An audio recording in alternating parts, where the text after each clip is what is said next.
বেঁচে যাওয়া আটা দিয়ে আমি কিভাবে বিকেলের জন্য নাস্তা বানিয়ে নিচ্ছি সেটাই আপনাদের সাথে শেয়ার করতেছি। হ্যালো ভিউয়ার্স, আসসালামু আলাইকুম। সবাই কেমন আছেন? আশা করি সবাই ভালো আছেন। সকালবেলা পরোটা বানানোর পরে অল্প একটু আটা বেঁচে গেছে, আর সেই আটা দিয়ে বিকেলবেলা এই যে বাচ্চাদের জন্য গরম গরম পুরি বানিয়ে দিচ্ছি।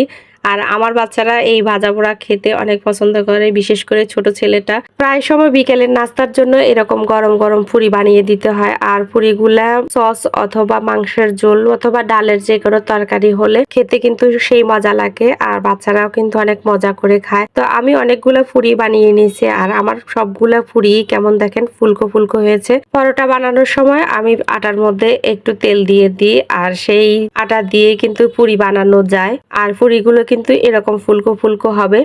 তো যারা যারা এরকম বাচ্চারা পছন্দ করে আটাটা নষ্ট না করে এরকম করে সুন্দর পুরি বানিয়ে দিতে পারেন, বাচ্চারা কিন্তু অনেক মজা পাবে খেতে। তো সবাই ভালো থাকবেন। আজকের ভিডিওটা পর্যন্ত। আল্লাহ হাফেজ।